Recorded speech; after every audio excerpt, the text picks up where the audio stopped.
नमस्कार, मेरा नाम डॉक्टर अनुज चावला है। मैं एक फुट एंड एंकल सर्जन हूँ।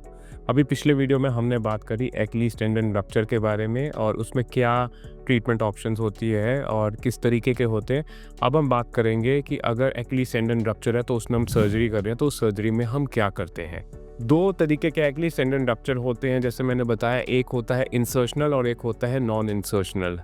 तो अगर इंसर्शनल है, जिसमें हम सर्जरी कर ही रहे हैं, तो उसमें हम करते क्या है कि हम खोलते हैं, उस टेंडन को निकालते हैं, उस टेंडन को फिर वापस हड्डी, जो एड़ी की हड्डी होती है उसको कैल्केनियम बोलते हैं, उसी के अंदर हम अटैच कर देते हैं। सो नॉर्मली जो है यहाँ पे जैसे टेंडन है और ये हड्डी है, तो हम हड्डी पे उसको बांधेंगे कैसे, तो उसके लिए हम इसके अंदर कुछ या तो सूचर एंकर्स लगाते हैं। बेसिकली वो क्या होता है, वो दो स्क्रू टाइप के होते हैं जिसमें से थ्रेड निकल रहे, तो उस थ्रेड से हम बांधते हैं। इसमें एक जो नई टेक्निक है वो है डबल रो रिपेयर, जिसको हम स्पीड ब्रिज कहते हैं। So it's more of a knotless repair, जिसमें करते क्या है कि इसमें 4 छेद करते हैं इस हड्डी के अंदर, और उस हड्डी के अंदर हम एक स्पेशल टाइप के स्क्रू डालते हैं जिसको स्विvel लॉक कहते हैं, और उसमें से थ्रेड्स जो हैं निकलते हैं जिसको हम फाइबर टेप कहते हैं, और उस फाइबर टेप से हम टेंडन को रिपेयर करते हैं। तो उसमें क्या फ़ायदा है कि जो टेंडन है वो सीधा आके 2 डिफरेंट पॉइंट्स ऑफ फिक्सेशन पे लगा हुआ है। तो एक प्रॉक्सिमल रो होती है और एक नीचे की तरफ डिस्टल रो होती है। तो ये जो है इसको हम स्पीड ब्रिज रिपेयर कहते हैं। ये ज़्यादा सॉलिड या ज़्यादा स्ट्रॉन्ग रिपेयर है, नंबर 1। और सेकंड चीज़ कि इस रिपेयर के बाद जनरली जो है, क्योंकि ये ज़्यादा स्टेबल है, तो पेशेंट को हम जल्दी वॉक कराना, चलाना शुरू कर सकते हैं। तो ये हो गया पहला। ये टिपिकली हम थोड़ा ओपन प्रोसीजर से ही करते हैं। इसमें एक वुंड होता है, एक इंसिजन होता है जिसको हम स्टिच करते हैं, और उसकी जो है हीलिंग जो है 2 से 3 हफ्ते होती है। दूसरा जो है वो है जो हमारा नॉन इंसर्शनल रप्चर है। तो नॉन इंसर्शनल रप्चर जो है वो थोड़ा सा ऊपर की तरफ होता है। उसमें हम क्या करते हैं कि उस नॉन इंसर्शनल रप्चर में हम एक बारी जब टेंडन जो हमारा पास आ रहा होता है उसको हम रिपेयर करते हैं एक छोटे से कट से, जिसको हम मिनिमली इन्वेजिव सर्जरी कहते हैं या परक्यूटेनियस रिपेयर सिस्टम कहते हैं, उससे।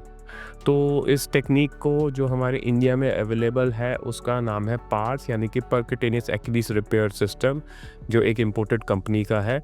तो उसमें हम करते क्या है कि बेसिकली उसमें स्पेशलाइज्ड जिग्स होती हैं, जिस जिग से हम बेसिकली टेंडन के आसपास हम उसको डाल देते हैं, और उसके थ्रू हम थ्रेड्स पास करते हैं, और वो थ्रेड्स बेसिकली हेल्प करते हैं रिपेयर करने में।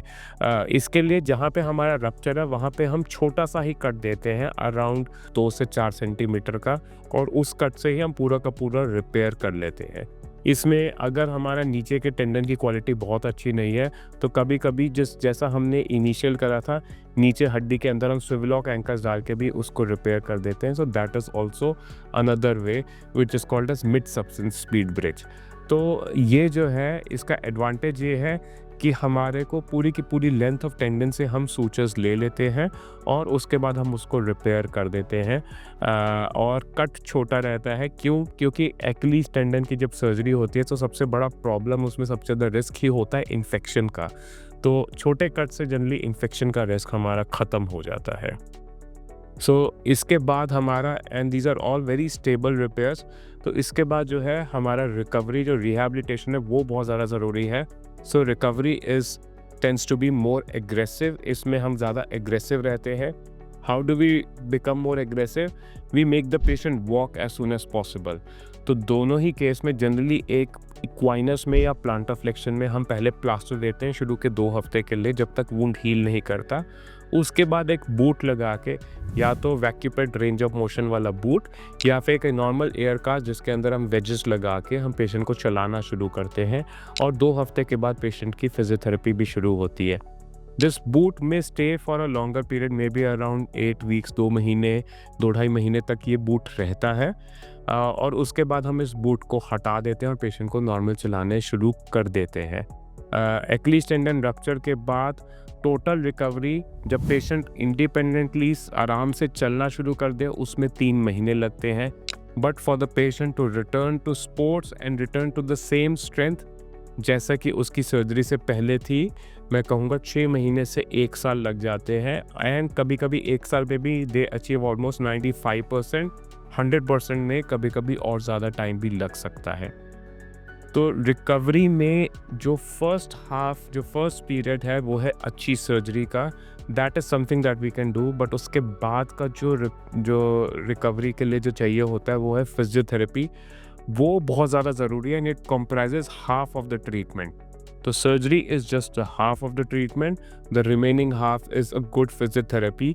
तो वो बहुत ज़्यादा ज़रूरी है। तो आपका फिजियोथेरेपी का प्रोटोकॉल जनरली आपका डॉक्टर खुद ही सेट करेगा और उसके बाद आपकी ही किसी अपने ही ट्रेन फिजियोथेरेपिस्ट के साथ आपकी फिजियोथेरेपी कराएगा। So that gives the best outcome in the patient. तो अगर हम सर्जरी कर दें तो उसके बाद रिकवरी जो है और जो उसके रिजल्ट्स हैं they are very good and with the newer techniques हम एक अच्छी स्टेबिलिटी दे पा रहे हैं एंड जैसे परक्यूटेनियस टेक्निक से जो हम इन्फेक्शन का रिस्क है वो भी मिटिगेट कर रहे हैं। This was all about Achilles rupture. I hope you like this video. Thank you very much.